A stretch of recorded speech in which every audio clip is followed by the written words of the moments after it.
राम राम भाइयों। आपका स्वागत है मेरे नए ब्लॉग में। और आज मम्मी के साथ चाय पीने का मन कर रहा था और कुछ गपशप करने का मन कर रहा था, तो हमने कुछ गपशप करी और माता जी के साथ चाय पी। फिर हम निकल गए कैंटीन की ओर। और आज इतना ज़्यादा फॉग था कि सामने कौन है ये भी नहीं दिख रहा था, और कुछ कार चलाने वाले ड्राइवरों ने तो सुबह से ही हेडलाइट भी जला रखी है कि जिससे कुछ एक्सीडेंट वैक्सीडेंट ना हो जाए। और मेरे प्रिय भाई बहनों से ये दरख्वास्त है कि विंटर्स में फॉग में धीरे गाड़ी चलाएं, क्योंकि कभी भी कुछ भी हो सकता है। तो कृपया करके इसका ध्यान रखें प्लीज़। और हमारी धर्म पत्नी का फ़ोन आया था, उनको चौकी ढानी जाना था।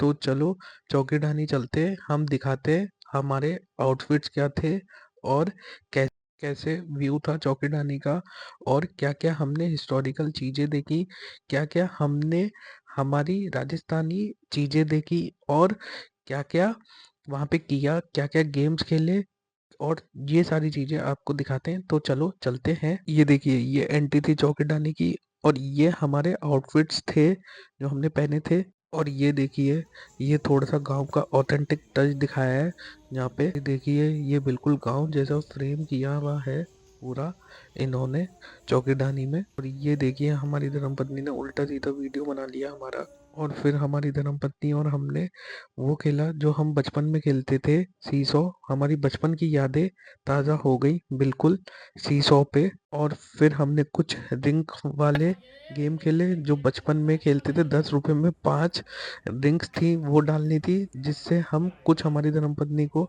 गिफ्ट दिला पाते। तो हम उसमें ज़ीरो हो गए, नहीं दिला पाए। तो चलो, और हमारी धर्मपत्नी नाराज और हो गई कि हमारे लिए कुछ भी गिफ्ट नहीं जीता। तो सॉरी धर्मपत्नी, नेक्स्ट टाइम जरूर जीतूंगा इस बार, क्योंकि प्रैक्टिस हो गई। तो चलो चलते हैं अब आगे। और फिर आगे हमारी धर्मपत्नी ने कुछ पहल धूल बता रही थी, कुछ बचपन में वो खेलती थी, तो उन्होंने वो खेला। उनको बड़ा आनंद आया वो खेल के, बचपन की उनकी भी यादें ताज़ा हो गई। और बड़ा ही मज़ा आता है चौकीडानी आने में।